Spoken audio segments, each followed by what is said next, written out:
الحمد لله وحده والصلاة والسلام على من لا نبي بعده أما بعد فأعوذ بالله من الشيطان الرجيم بسم الله الرحمن الرحيم فاستغفروه إنه هو الغفور الرحيم صدق الله العظيم وبلغنا رسوله النبي الأمي الكريم ونحن على ذلك لمن الشاهدين والشاكرين والحمد لله رب العالمين اللهم صل على محمد وعلى آل محمد كما صليت على إبراهيم وعلى آل إبراهيم إنك حميد مجيد اللهم بارك على محمد وعلى آل محمد كما باركت على إبراهيم وعلى آل إبراهيم إنك حميد مجيد معزز دوستو، انسان دنیا میں ایک محدود وقت لے کر آیا ہے، اور جب انسان نے محدود وقت دنیا کے اندر گزارنا ہے تو پھر قیامت میں اللہ رب العزت اس سے سوال کریں گے کہ جو زندگی کی نعمت میں نے تمہیں دی تھی تم نے اسے کیسے گزاری۔ اس وقت میں ہم نے کمانا بھی ہے، کھانا بھی ہے، سونا بھی ہے، رہنا بھی ہے، لیکن کمانے، سونے، کھانے، رہنے کے لیے تو دنیا میں اور بہت سی چیزیں ہیں، ہمارے لیے کوئی چیزیں محدود کی گئی ہیں۔ مثلا ہر چیز نہیں کھانی، حلال کھانا ہے، ہر چیز نہیں کمانی، حلال کمانا ہے، اور ہر وقت نہیں سونا بلکہ عبادت کے وقت میں جاگنا ہے۔ پتہ چلا سونا آرام دہ ضرور ہے لیکن عبادت کے لیے نیند کو قربان کرنا پڑے گا۔ ایسے مال و دولت کمانا جائز ہے لیکن حرام مال کو چھوڑنا پڑے گا۔ میرے دوستو، اسی طرح زندگی میں انجوائے کرنا ضرور ہے لیکن شریعت کے احکامات پہ عمل کرنا پڑے گا۔ اگر ہم اپنی محدود زندگی میں اللہ کے احکامات اور پیغمبر علیہ الصلوۃ والسلام کے طریقوں کو زندہ کر لیں، ہم اللہ رب العزت کے احکامات کو رسول اللہ صلی اللہ علیہ وسلم کی فرامین کی روشنی میں زندہ کر لیں تو ہوگا وہی کل قیامت کے اندر جو ہم چاہیں گے۔ اور اگر ایسا نہیں ہوگا تو پھر دنیا میں اللہ کی چاہت تو پوری ہوگی، ہم اپنی محنت میں تھک جائیں گے، اپنی چاہت نہیں پا پائیں گے۔ قرآن کریم میں ہے جو بندہ دنیا میں اللہ کی چاہت کے مطابق زندگی گزارتا ہے، اللہ رب العزت اسے آخرت میں اس کی چاہت والی زندگی دیں گے۔ اللہ فرماتے ہیں وَلَكُمْ فِيهَا مَا تَشْتَهِي أَنفُسُكُمْ وَلَكُمْ فِيهَا مَا تَدَّعُونَ کہ لوگو ما تشتہی انفسکم، تمہارے دل میں جو خواہش پیدا ہوگی نا وہ ابھی پیدا ہی ہو رہی ہوگی، اللہ پاک سب کچھ جانتے ہیں، تمہیں عطا پہلے کر دیا جائے گا۔ اور جس چیز کی تم مانگ کرو گے، تمہیں نیڈ ہوگی، تمہاری ریکوائرمنٹ ہوگی، ضرورت ہوگی، حاجت ہوگی، طلب ہوگی، وہ تم طلب کرنے لگو گے اور تمہارے ہاتھوں میں چیز پہنچ جائے گی۔ وَلَكُمْ فِيهَا مَا تَدَّعُونَ، فرمایا یہ کیوں ملے گا؟ نزلا من غفور الرحیم، فرمایا جس اللہ نے گناہ کو مغفرت کر کے معاف کر کے رحمت والی زندگی دینی ہے، یہ اس رحیم کی طرف سے مہمان نوازی ہوگی۔ تو میرے دوستو، ہمیں یہاں سے سمجھ آتا ہے کہ دنیا محدود ہے، چند وقتوں کے لیے، چند سانسیں ہیں، اور گنی ہوئی سانسیں ہیں۔ کتنی سانسیں لینی ہیں؟ گنے ہوئے دھڑکنے ہیں دل کی، کتنی دفعہ دل نے دھڑکنا ہے؟ شمار کنندہ ہماری نبضیں ہیں جو چل رہی ہیں، اتنی دفعہ چلنا ہے، بس اس سے زائد نہیں چل سکنا۔ تو ہم کیوں نہ یہ زندگی اللہ کی چاہت پہ قربان کر دیں؟ یہ زندگی دار الامتحان ہے۔ ہمارے حضرت شیخ دامت برکاتہم فرماتے ہیں کہ دنیا کام کی جگہ ہے، قبر آرام کی جگہ ہے، اور آخرت انعام کی جگہ ہے۔ کام سے مراد اللہ رب العزت کے احکامات پہ عمل کرنا، اور قبر آرام کا معنی کہ جب عمل کر کے آؤ گے تو قبر میں اچھی زندگی پاؤ گے، اور آخرت انعام کا معنی کہ تمہیں آخرت میں درجے ہی درجے ملیں گے۔ تو میرے دوستو، یہ چند دنیا کی باتوں کی وجہ سے، دنیا کی ضرورتوں کی وجہ سے اپنی آخرت کی زندگی کو برباد نہیں کرنا چاہیے۔ آج ہم ایک جملہ کہتے ہیں، لوگ کیا کہیں گے اگر میں یوں کروں گا تو؟ بھائی لوگوں کو چھوڑو، تمہارے یہ روزانہ کے فرشتے جا کر اللہ کے دربار میں کیا کہیں گے؟ آپ نے اللہ کو کیا جواب دینا ہے یہ دیکھیں۔ لوگ کچھ ہی نہیں کہیں گے، لوگ آپ پر مٹی ڈال کر انا للہ و انا الیہ راجعون پڑھ کے ہٹ جائیں گے کس نے کیا کہنا ہے؟ بظاہر بندہ یہ سمجھ رہا ہوتا ہے کہ میرے بغیر یہ نظام نہیں چل سکتا۔ علماء نے لکھا ہے کہ قبرستان ایسے بندوں سے بھرے پڑے ہیں جو کہتے تھے کہ میرے بغیر دنیا چل نہیں سکتی۔ بھائی یہ دنیا دارالامتحان ہے، ہم تھوڑا سا دن میں ایک وقت نکالیں، چاہے 5 منٹ کا کیوں نہ ہو، اس وقت صرف تنہا بیٹھے، نہ موبائل اپنے پاس رکھے، نہ کوئی بندہ اپنے پاس رکھے، آنکھوں کو بند کر کے سر کو جھکا کر اپنے دل سے پوچھے کہ تو دنیا میں صرف کھانے پینے اور جاگنے سونے اور انجوائے کے لیے آیا تھا، تو پھر جانور اور تیرے درمیان فرق کیا ہے؟ جانور اور تیرے درمیان فرق کیا ہے؟ جانور بھی تو کھاتا بھی ہے، پیتا بھی ہے، سوتا بھی ہے، زندگی انجوائے بھی کرتا ہے، اور اس کے بچے بھی ہیں، جانور کی بیوی بھی ہے، جانور کے ماں باپ بھی ہیں، جانور کا خاندان بھی ہے۔ نہیں ہے خاندان؟ آپ نے کبھی دیکھا ہے کہ کوئی جانور کسی غیر جانور کی طرف اپنی شہوانی نظر دیکھے؟ وہ اپنی جنس کو تلاش کرتا ہے، گویا اس کی شادی بھی اپنی فیملی میں ہو رہی ہے۔ تو میرے اور اس میں فرق کیا ہے اگر میری بھی یہی ساری چیزیں ہوں جو اس میں ہوں؟ بھائی میری دنیا میں آنے کا مقصد گھر سے دل لگانا نہیں ہے، کاروبار سے دل لگانا نہیں ہے، بیوی بچوں میں دل لگانا نہیں ہے، دنیا کی رنگینیوں میں کھو جانا نہیں ہے۔ میں نے اپنے دل میں اللہ کی یاد کو تازہ کرنا، بس یہ دل میں رکھ لیں۔ اس کے بعد دنیا میں رہیں، بیوی بچوں کی محبت میں رہیں، ماں باپ کی حقوق کی ادائیگی میں رہیں، دنیا کے کمانے میں رہیں، کوئی نہیں ڈاؤٹ، لیکن مسئلہ یہ ہے کہ اپنے دل کو بندہ سمجھا لے بھی تو اللہ کے لیے۔ یہ کب ہوگا؟ جب ہم دنیا کو سامنے رکھیں گے۔ آج ہم دنیا میں ایک بندے نے کوئی بات کر دی، لڑنا شروع کر دیتے۔ میں آپ کو امام زین العابدین رحمہ اللہ کی بات پیش کر رہا ہوں۔ امام زین العابدین کون ہے؟ حضرت حسین رضی اللہ عنہ کے وہ شہزادے اور وہ بیٹے ہیں جو کربلا کے واحد غازی ہیں۔ ان کے علاوہ کربلا میں سادات کا کوئی فرد نہیں بچا تھا، فرد سے مراد مرد۔ یہ سید السادات ہے، حضرت علی المرتضیٰ کا پوتا ہے، حضرت حسین کا بیٹا ہے، اور اس بیوی سے ہے جس کا نکاح حضرت عمر نے حضرت حسین کو دیا تھا، امام زین العابدین۔ ان کے بارے میں ایک شخص نے گزرتے ہوئے برا بھلا جملہ کہا، یار امام زین العابدین کے لیے جو نسلاً سید ہے، اولاد علی، اور جس کی رگوں میں خون نبی دوڑتا ہے، ان کے ساتھ کوئی نہیں تھا جواب دینے کے لیے۔ انہوں نے ایسا جملہ کہا نا کہ ساتھ والے نہیں، قیامت تک کے لوگوں کو سبق دے دیا۔ اسے دیکھ کر کہا کہ بھائی جو تو باتیں کہہ رہا ہے نا، اگر میں پل صراط سے صحیح طور پہ پاس ہو گیا اور میں نے پل صراط کراس کر کے جنت اپنے نام کر لی، مجھے تیری باتوں کی کوئی پرواہ نہیں ہے، تو کہتا پھر، اور اگر میں پل صراط سے نہ گزر سکا تو پھر میں اس سے زیادہ کا مستحق ہوں جو تم کہہ رہے ہو۔ کیسی آسانی سے اس بندے نے غصے کو یوں نمٹا دیا، اور آج یہاں مرجی ختم کر دی جاتی ہے چھوٹی سی بات پر۔ پتہ ہے کیوں؟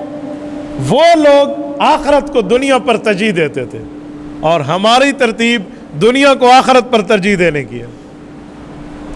سلیمان بن عبد الملک ایک بادشاہ گزرا ہے، اس کو ایک سوال درپیش ہوا تو اس نے بڑے بڑے درباری مولویوں سے پوچھا، لیکن اس کو سیٹسفائیڈ اور مطمئن کوئی نہ کر سکا۔ کیوں بھائی؟ اسے وہ جواب چاہیے تھا جس سے بادشاہ کا دل ٹھنڈا ہو جاتا۔ تو اسے کسی نے کہا کہ تم مدینہ منورہ جا رہے ہو، وہاں ایک تابعی رہتے ہیں، حضرات صحابہ کرام کے شاگرد امام ابو حازم رحمہ اللہ۔ کہا جی ہاں، کہا ان کے پاس جا کر اس بات کو پوچھ لینا۔ تو یہ بادشاہ وقت وہاں گیا اور اس ولی اللہ کے دربار پہ پہنچا اور اس سے پوچھا کہ میرا ایک سوال ہے، آپ حل کر دیں۔ انہوں نے کہا جی کیا سوال ہے؟ کہا ہم مسلمان ہیں اور ہمارا نظریہ ہے کہ آخرت ہمیشہ کی زندگی ہے۔ کہا جی بالکل۔ کہا ہم مسلمان ہیں، ہمارا عقیدہ ہے کہ دنیا فانی ہے۔ کہا جی بالکل۔ کہا اس کے بعد بھی، ایمان رکھنے کے باوجود بھی ہم دنیا کو ویلیو کیوں دیتے ہیں اور آخرت کو ترجیح کیوں نہیں دیتے؟ جبکہ ہم مسلمان ہیں، ہمارا نظریہ ہے کہ دنیا ختم ہو جائے گی۔ انہوں نے فرمایا کہ بادشاہ سلامت، مجھے بھی ایک سوال کا جواب دے دیں۔ تاکہ آپ کے جواب کو میں یہاں آپ کے سامنے رکھوں تو آپ کے سوال کا جواب بن جائے۔ تو بادشاہ قدرے پریشان ہوا، کہا اچھا چلو پہلے آپ بھی پوچھ لو کیا سوال ہے۔ انہوں نے کہا بادشاہ سلامت، آپ کے 2 گھر ہوں، ایک گھر شہر میں ہو، ایک جنگل میں ہو۔ آپ شہر والے گھر پر محنت کریں، رنگ روغن کریں، اس زمانے کی جو لائٹس ہوتی تھی سب کچھ کرائیں، خوبصورت بنائیں، اس میں تمام چیزوں کی سہولیات رکھ کے اس گھر کو فیسیلیٹیٹ کر لیں، ہر طرح کی سہولت ہو۔ اور جو دوسرا گھر ہے تمہارا، نہ کبھی جھاڑو دینے وہاں کوئی جائے، نہ اس کی رکھوالی والا کوئی ہو، نہ اس کی صفائی والا کوئی ہو، نہ اس کے رنگ روغن والا کوئی ہو، گھر وہ آپ کا ہی ہے، یہ بھی آپ کا ہے، دونوں آپ کے نام پہ ہیں۔ آپ جب سفر سے واپس آئیں گے تو آپ کیا چاہیں گے؟ میں کس گھر میں جا کر رہائش اختیار کروں؟ انہوں نے کہا یہ تو کوئی سوچنے کی بات ہے، یقینی طور پہ میں اس گھر میں آؤں گا جس گھر پر میں نے محنت کر کے خوبصورت بنایا۔ کہا وہ آپ کا نہیں ہے، اس پہ آپ کا پیسہ خرچ نہیں ہوا؟ کہا جی ہوا ہے۔ تو کہا آپ کے نام پہ نہیں ہے؟ کہا نام پہ ہے۔ تو ادھر کیوں نہیں جاتے؟ کہا رہنے کی جگہ فائدہ، وہاں تو جنوں کا ہوا ہے، کوئی رہتا وہاں ہے نہیں، کوئی فائدہ ہی نہیں ہے، کیا میں نے تکلیف پہ خود کو ڈالنا ہے؟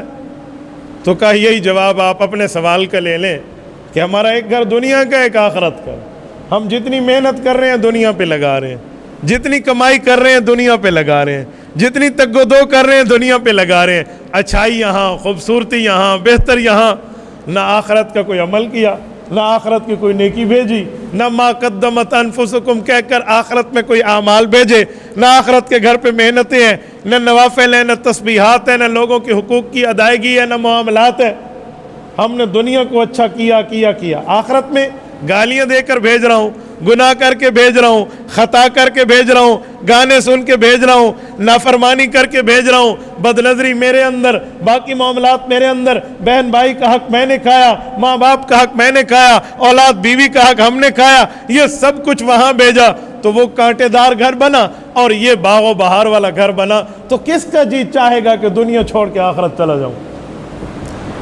بادشاہ کے چہرے سے ایک عجیب رنگ آیا، اس نے کہا واقعی اب میرا دل کہتا ہے کہ یہ جواب وہ ہے جس سے میں مطمئن ہو گیا۔ میرے دوستو، یہ بات سنانے کا مقصد یہ ہے کہ ہم کچھ کام ایسا بھی کریں جو آخرت کے لیے ہو،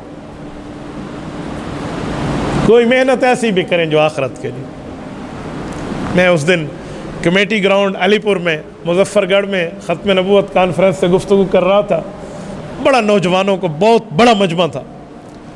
میں نے ان نوجوانوں سے کہا، میں نے کہا آپ کی جیب پہ موبائل ہے، آپ پیکج لگاتے ہیں، آپ جی بیز استعمال کرتے ہیں، کوئی پیکج انٹرنیٹ کا ایسا بھی لگاؤ کہ جس پہ کوئی گانا نہیں سنیں گے، وہ سارے کا سارا حضور کی ختم نبوت کے اوپر قربان ہوگا۔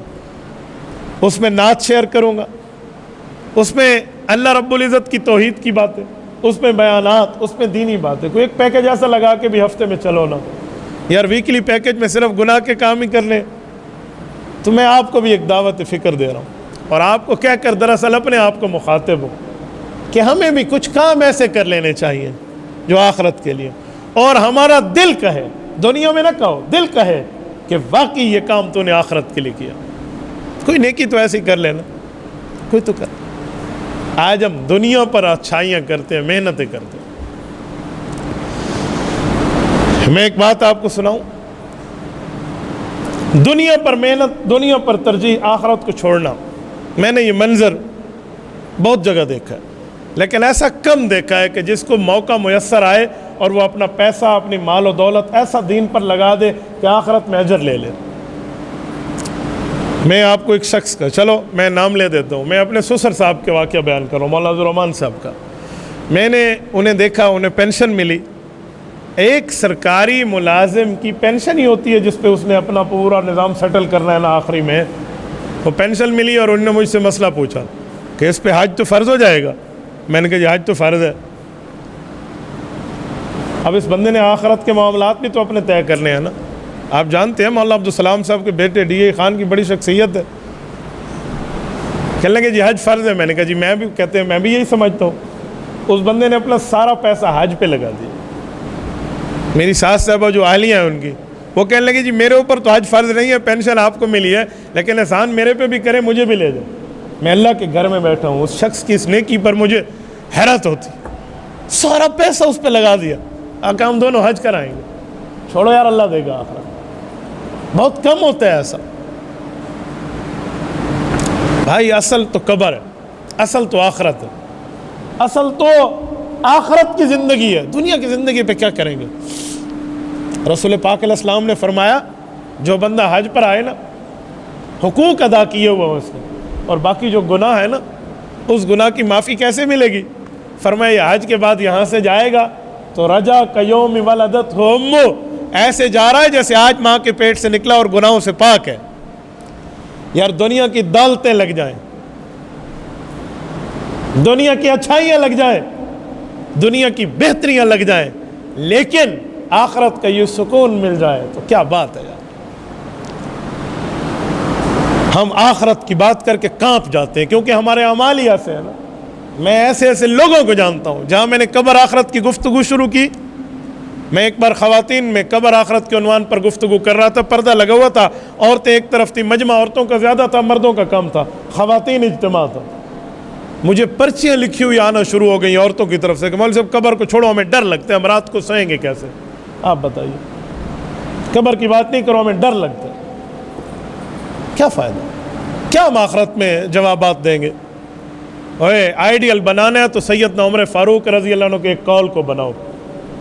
حضرت عمر فاروق جب اسلام لائے نا اور اس کے بعد نیکیاں کی، حضور پاک کو راضی کیا، اللہ کی رضا حاصل کی، اور ایسی رضا حاصل کی کہ اس کے بعد گناہ نہیں ہے نا، تو اللہ کے رسول بیان فرما رہے تھے، فرمایا قبر میں یوں ہوگا، فرشتے یوں پوچھیں گے، سوالات یوں ہوں گے۔ حضرت عمر سنتے رہے، آخرت کی بات پہ روتے رہے، اللہ کے جلال پہ روتے رہے، لیکن جب فرشتوں کی سوال کی سختی آئی نا تو حضرت عمر نے عرض کیا یا رسول اللہ کیا ہمارا ایمان اور ہماری عقل قبر میں سلامت ہوگی؟ فرمایا جی ہاں۔ تو حضرت عمر نے چہرے پہ ہاتھ پھیر کے کہا کہ یا رسول اللہ پھر مجھے فکر نہیں ہے، پھر میں فرشتوں سے نمٹ لوں گا کہ تم اللہ کے نمائندے ہو تو ہم بھی اللہ کے نمائندے کے نمائندے ہیں۔ کیا جملہ ہے یار، کیا آخرت کی بات ہے! یہ ایمانی طاقت کی بات ہوتی ہے، یہ ایمانی معاملہ ہوتا ہے۔ ہمیں کبھی امتحان دینا پڑ جائے نا اور کسی کتاب سے کوئی سوال پوچھا جائے تو اگر ہمیں کتاب ازبر ہو تو بندہ امتحان میں نہیں ڈرتا، اسے خوف نہیں آتا، وہ وظیفے پوچھنے نہیں جاتا جی میں نے کوئی وظیفہ دسو، میں نے یہ پڑھنا ہے، میں وہ پڑھنا ہے۔ وہ کہتے ہیں جی اس کتاب کے اندر سے پوچھیں گے ہم بتائیں گے، کچھ بھی پوچھیں، میں نے اس کتاب سے پڑھ لیا، آپ پوچھیں مجھ سے۔ لیکن جس نے نہیں پڑھا ہوگا، جس نے محنت نہیں کی ہوگی، وہ پریشان ہو گئی، پتہ نہیں کوئی مشکل جگہ پوچھ لے جو میں نے پڑھی نہ ہو۔ تو بھائی قبر کا معاملہ بھی یہی ہے، ابھی وقت ہے، آنکھ کھلی ہوئی ہے، دل دھڑک رہا ہے، نبضیں چل رہی ہیں، سانسیں جاری ہیں، توبہ کی قبولیت کا فرشتہ آوازیں دے رہا ہے۔ رسول پاک نے فرمایا کب تک؟ فرمایا ان اللہ یقبل توبۃ العبد ما لم یغرغر، فرمایا جب تک روح نکل کے یہاں گلے تک نہ پہنچائے اس وقت تک توبہ کے لیے رب کی رحمت انتظار میں ہے۔ معافی مانگنے میں کیا حرج ہے؟ توبہ کرنے میں کیا حرج ہے؟ کسی نے دل دکھایا تو اسے معاف کر دو، دو فائدے ہوں گے، آخرت میں رب اجر بھی دے گا، ڈاکٹر کہتے ہیں دنیا میں تمہاری صحت بھی ٹھیک رہے گی۔ کہا جس کے اندر انتقام لینے کا جذبہ رہتا ہے نا کہ میں یوں کروں گا، یوں کروں گا، یوں کروں گا، وہ سارا دن اسی میں مصروف رہتے ہیں، اس کی صحت بگڑتی ہے۔ تو میرے دوستو آج دنیا ہے، آج وقت ہے، آج زندگی ہے، کوئی نہیں پتہ موت کب آئے گی، کوئی نہیں پتہ آخرت کب ہوگی، کوئی نہیں پتہ دنیا کب چھوڑ کے جائیں گے۔ اللہ کو بندہ راضی کر لے۔ رب کو راضی کرنا بڑا آسان ہے، نہ اس کے لیے کوئی لمبی نمازیں پڑھنی پڑتی ہیں اور نہ اس کے لیے کوئی لمبی تلاوتیں ہوتی ہیں۔ دل ایک بار کہہ دے نا سچے دل سے، آپ کا دل یہ کہہ لے کہ غلطی کی ہے اللہ معافی دے دے، رب معافی دے دیتے۔ یہ یاد رکھو، یہ نہ سمجھا کرو کہ میرے گناہ تو بہت زیادہ ہیں، معافی کیسے ملے گی؟ بھائی اللہ کی رحمت تمہارے گناہوں سے بہت بڑھ کے ہے۔ اللہ فرماتے ہیں ان رحمتی وسعت کل شیء، فرمایا میری رحمت سب چیز سے بڑھ کے ہے۔ تو اللہ کی رحمت پہ کیا امید، کیا نا امیدیاں ہیں یار اللہ کی۔ میں ایک بات سمجھتا ہوں، جو قرآن اور حدیث پڑھا ہے نا میں اس تجربے کی بنیاد پہ کہہ رہا ہوں، روٹھی ماں کو منانا مشکل ہے، روٹھے خدا کو منانا اس سے زیادہ آسان ہے۔ کیوں؟ ماں پھر بھی انسان ہے، انسان کی فطرت ہے، وہ طے کرتا ہے، پھر کرے گا پھر نہیں کرے گا۔ ایک بار پہلے بھی تو نے کیا، پھر معافی مانگ، یہ انسان کی فطرت ہے۔ رب العزت کے ہاں یہ نہیں ہے۔ آپ ایک گناہ کی 70 بار بھی توبہ کر کے توڑ کے پھر توبہ کرو تو اللہ پچھلے گناہ کی توڑنے کی توبہ کا تانا نہیں دیتے۔ پہلے بھی توڑا تھا اب آ گیا، یہ اللہ کے ہاں نہیں ہے۔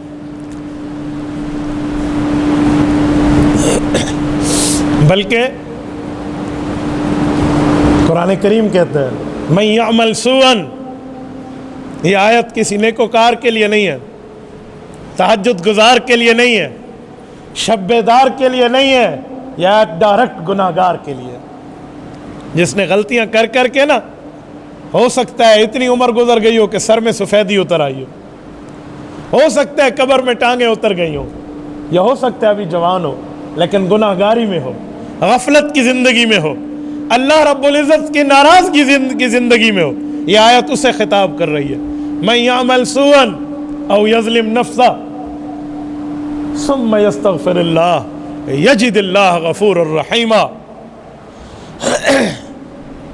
فرمایا من یعمل سوءا، دنیا میں کون ہے یار جس نے گناہ نہیں کیا اور کر لیا، او یظلم نفسہ، گناہ کر کے اپنی جانوں پر تو نقصان کیا ہے، گناہ بھی کر لیا، اپنی جان کو نقصان بھی کر لیا، پھر کیا ہوا؟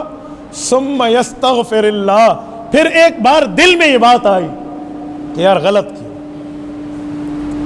اللہ معافی دے دے، حقوق العباد غصب کیے تو تلافی کر لی، جس سے مال کھینچا دے دیا، دل دکھایا معافی مانگ لی، اور پھر اللہ سے کہا میرے مولا معافی دے دے، ثم یستغفر اللہ۔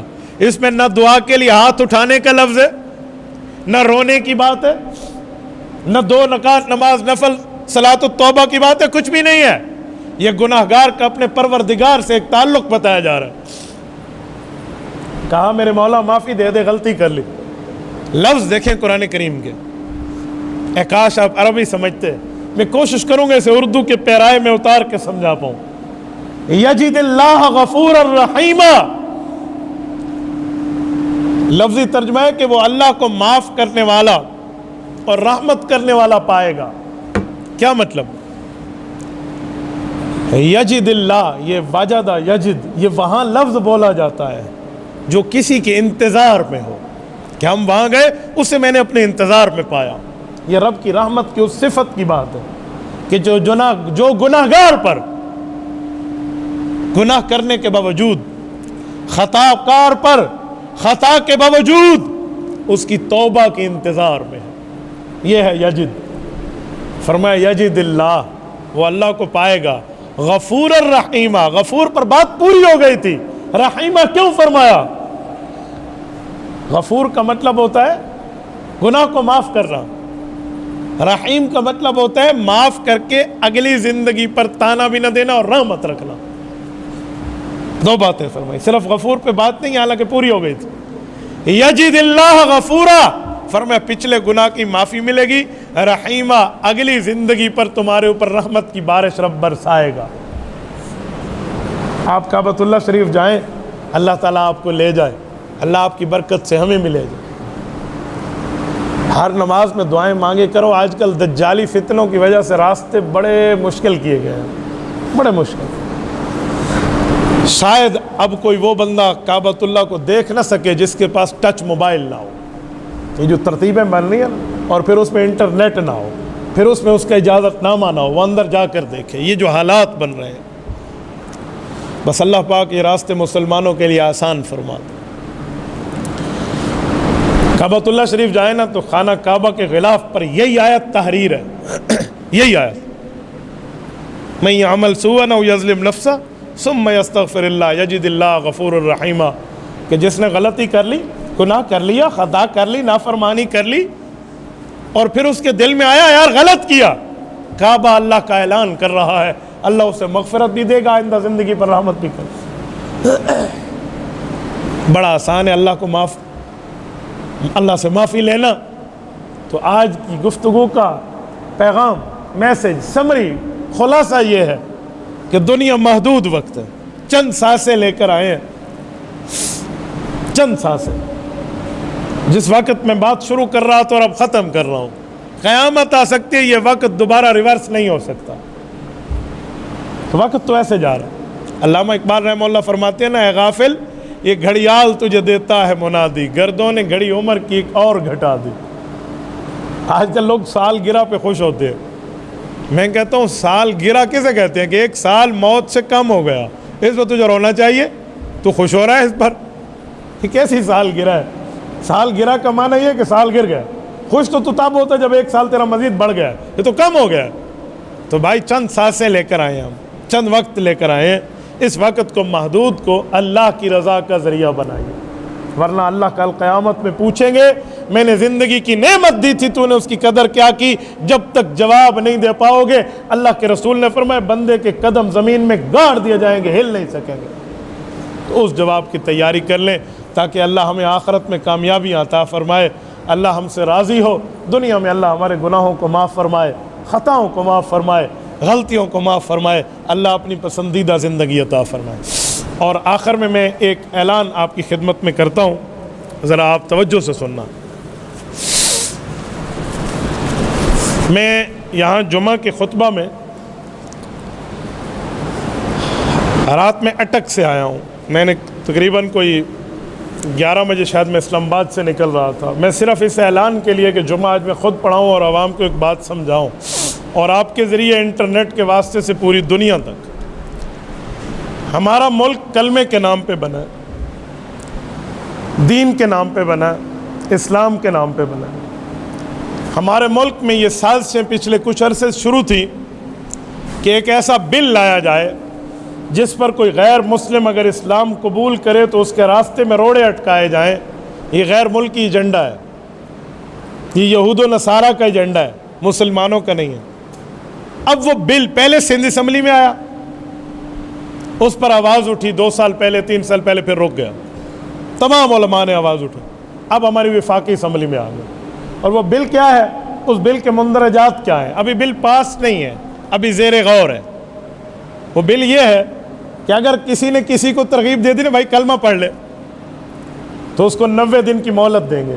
اس 90 دن میں اسے پچھلے مذہب والے اپنے مسائل فضائل دلائل بتائیں گے، اور 90 دن کے بعد اس نے کہہ دیا میں اپنا غلط مذہب نہیں چھوڑتا، تو جس نے اسے تبلیغ کی تھی نا کہ تو اسلام لے آ، اس کو 5 سال جیل دے دی جائے گی۔ لو جی، مجھے بتائیں اور کچھ بچا؟ اس کا مطلب ہے ہم اسلام کی دعوت کہتے ہیں جی 18 سال سے بڑی عمر کا بندہ کلمہ پڑھے، 18 سال سے کم والے کو کلمہ پڑھنے کی تو اجازت نہیں ہے۔ کیوں؟ کس نے کہا؟ اسلام میں تو ان صحابہ کرام کا ذکر ہے جنہوں نے کلمہ پڑھا اور جنگ کے لیے آنے لگے، جہاد کے لیے آنے لگے، تو اللہ کے رسول نے 2 صحابہ کی عمریں دیکھی، کہا تم تو چھوٹے ہو، میں تمہیں جہاد میں نہیں لے جا سکتا۔ کہا ہم تو بڑے تگڑے ہیں، ایک کی اجازت مل چکی تھی اس کی جسم کی ہاڑی باڑی کی وجہ سے، دوسرے کو اجازت نہیں مل رہی تھی، وہ 18 سے کم تھا۔ تو نے کہا یا رسول اللہ میری اس کے ساتھ کشتی کرا دیں، اگر میں نے اس کو چت گرا دیا تو مجھے لے جائے گے؟ فرمایا ہاں تو کشتی کر۔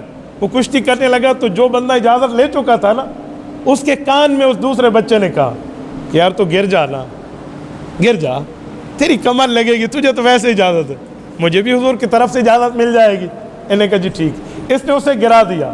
ان دونوں صحابہ بچوں کو اجازت ملی ہے۔